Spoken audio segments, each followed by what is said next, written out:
because some families don't like to come forward. That's 43 names, 43 faces, 43 families broken. When I was asked a couple of days ago to come along and have a chat with you, I was very, very pleased to. Because sadly, we lost 5 veterans in 6 days last week. And they were all under 38. Can we just take a second to just give some thought to their families?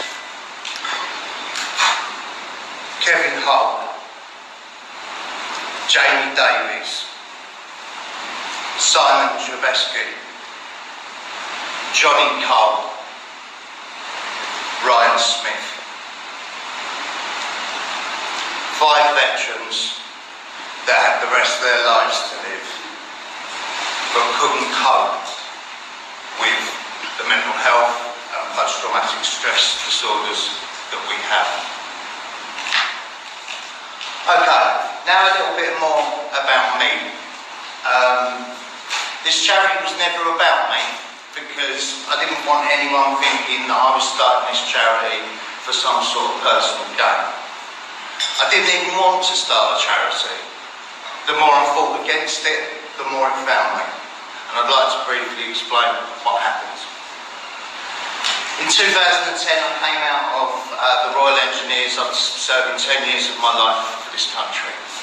My injuries and my mental health problems got so bad there was no other option but to medically discharge me. It destroyed my life. I gave my heart and my soul to the British Army. My kids knew nothing else. We were unable to get housed from our own area in South London, and we were forced to come down to Portsmouth.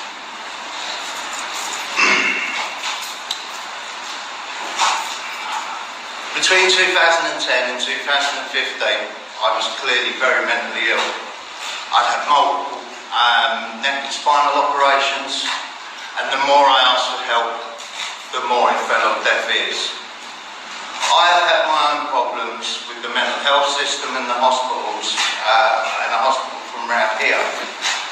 But let's be honest, it could be any hospital, any mental health, whether it be Sussex, Wessex, you know, to blame an area is unfair because the system is broken. They closed the war hospitals to save money, but they did not train or fund the NHS to deal with us. To the extent that they couldn't even tell me where to go. That's how much the left hand isn't talking to the right. Was I bitter by my treatment? Yes, I was. But it's only now, these years later, that I've realised it all happened for a reason. I had to feel the pain. I had to. And it made me up my game. And it made me realise that it's all very well whinging that nobody loves you, nobody cares, no one will house me, no one will speak to me. But if that's all you do, there'll never be change. Never ever. There is a reluctancy to speak about mental health in the army, like it's a dirty word.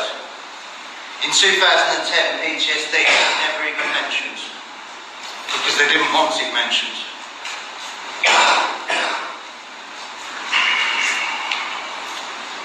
In 2015, things took a turn for the worse for me. It started affecting other parts of my body, and I started to have a breakdown.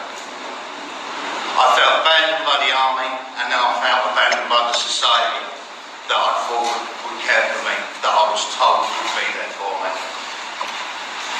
It got to the stage that I just couldn't reinvent myself anymore. I turned into a recluse. I pushed my family away. I pushed my friends away. I didn't even have a mobile phone and an email because no one wanted to talk to me and no one wanted to listen to me. The reality was that isn't actually the case, but it was my mental health and it was my undiagnosed post-traumatic stress that was telling me otherwise. On the run up to Christmas, end of 2015, I gave up on life completely. I couldn't fight anymore. I felt a burden to my family.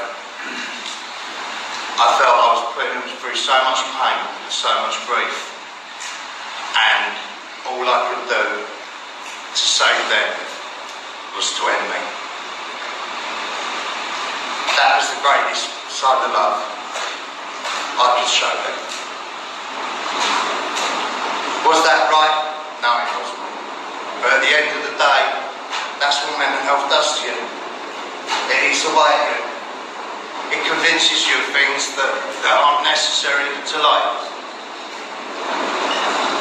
Okay, before the cakes curdle and the coffee gets cold, I'll move on. In March 2016, my wife bought me an iPhone after that suicide attempt, and I was going to do it again. And I'd never had anything like that. And she brought it in and she put it on the table, and I looked at it for 3 days, very suspicious of the outside world. And something came up on Stephen Fry on Twitter, and I thought to myself, let's go for it. So I sent my first email up, and I went on to Twitter, and I just put a text message. Is anyone going to read it? Who knows? My first tweet has changed my life forever. It was my destiny. I tweeted, I've never felt so alone since I left the army. And it went 5 people, 10 people, 20 people, 30 people. Wow, Nikki, 30 people are interested in me. 30 people want to know why I'm like this. Over a couple of weeks, it became very clear, very quickly, that there's many Garys, and I'm not alone. There's thousands of us out there, and some that are worse off than me. I'm lucky. At least my family have put up and stayed where they are. At least I have a roof over my head. Over the next 6 weeks, I started to talk to people.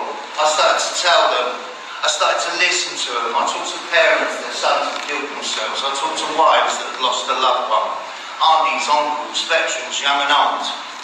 And it became very clear to me that this is an absolute epidemic, and it's been going on for some time. At week 6, I had nearly 7,000 Twitter followers, 7,000 people wanting to listen to what I had to say. And I was invited to Westminster. And I went to Westminster and I spoke to them, just as I was speaking to you now, from the heart, unscripted. Because his passion is real. This is what I feel. And this is the way many others feel.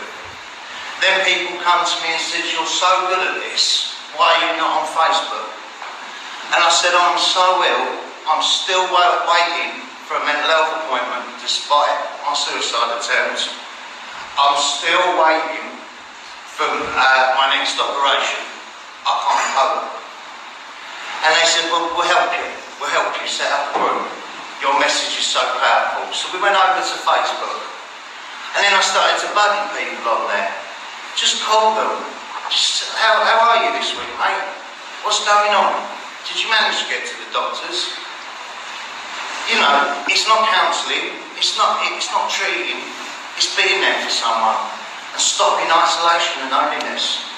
That's what it's all about. And then more come, and more come, and more come. And I said, I can't cope. So I took on someone from the Army Welfare Service. They're extremely specialised in this sort of thing. And he took someone else on, and he took someone else on. And then it became clear that there's people sat in the dark. There's 70-year-old veterans that have served our country for 20 or so years, sat in the dark without any electric. So I started to sell wristbands, forgotten veteran wristbands. And still then, I didn't want it to be a charity. I didn't like my face being shown. I didn't like coming forward. I was so ill that, it was a big thing for people to see me like this, the man I've become, not the man I once was. And then a High Court judge approached me and said, Mr. Weaving, I've been watching you for some time, and if you do not start a charity and start taking these larger ones on at their own game, then you're wasted. So we decided to take the next step. We didn't think we were going to get it because they've been dishing out military charity statues like sweets for years, and there has been some unscrupulous people that have abused their powers, and everyone's trying to emulate the success of Help for Heroes. I've got 30 people that work for me, not one of them has ever been paid. I barely get them to take an expense because they want to see where their money's going.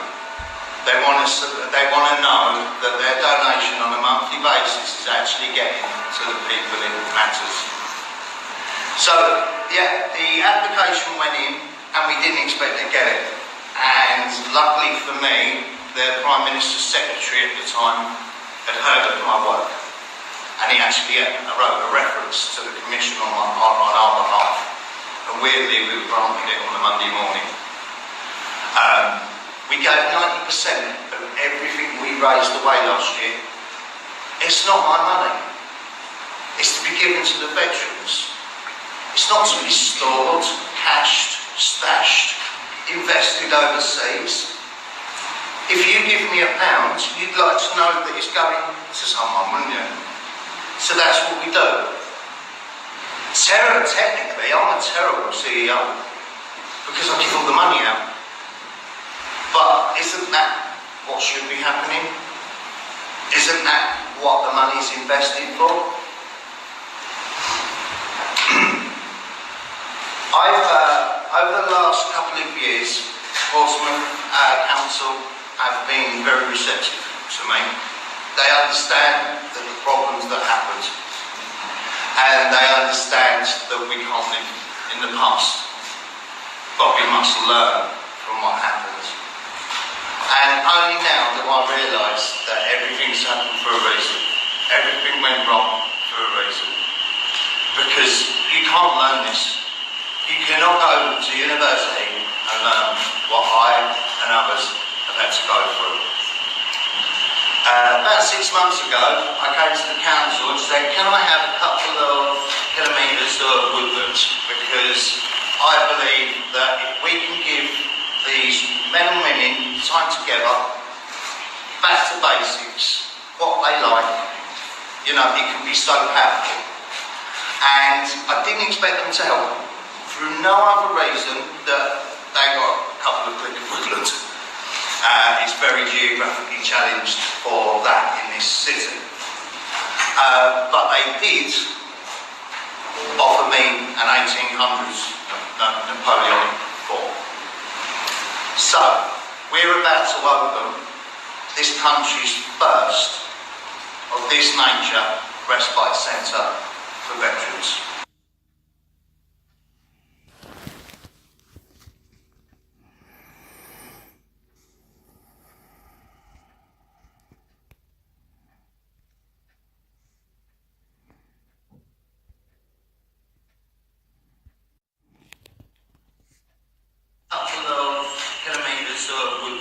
Because I believe that if we can give these men and women time together, back to basics, what they like, you know, it can be so powerful. And I didn't expect them to help, through no other reason that they got a couple of click of woodland. It's very geographically challenged for that in this city. But they did offer me an 1800s Napoleonic fort. So, we're about to open this country's first of this nature respite centre for veterans. They can come down to the fort in Fort Cumberland in Eastney for 2, 3, 4 nights. If they can't afford it, I will pay for them. So there's nothing stopping them. And we're going to give them access to early intervention mental health help. We're partnering with Veterans Outreach Support, which are a very good local charity that most of you have probably heard of. And it's about safety. It's about, as their needs are required, we step up one at a time.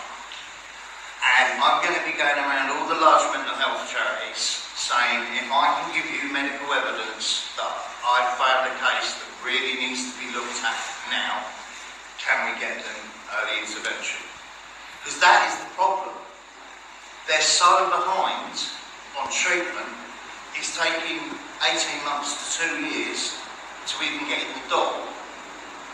And the reality is, they're killing themselves waiting. So I'm going to bring them to Portsmouth, and we're going to show them this great city. The historical side, the landmarks. This is such a military-rich city, more so than virtually any other. And the reason I have respect for the Lord Mayor is because he gets what I'm trying to do. And he gets that we need to step up. And I'm very proud to say that Portsmouth City has stepped up when it comes to veteran care. And they're doing their absolute best to make sure that the heroes and the forgotten from this city are cared for in the best possible way. And if they don't, they're going to have me to answer to. Let's be honest. So, I'm not going to say any more today. I think I've said enough. I've had to say things that some people might find difficult, but please listen. We can't have 5 more this week. Only speaking openly and only working together, we can change these destinies. Thank you for listening to me. I hope you enjoy the rest of the morning.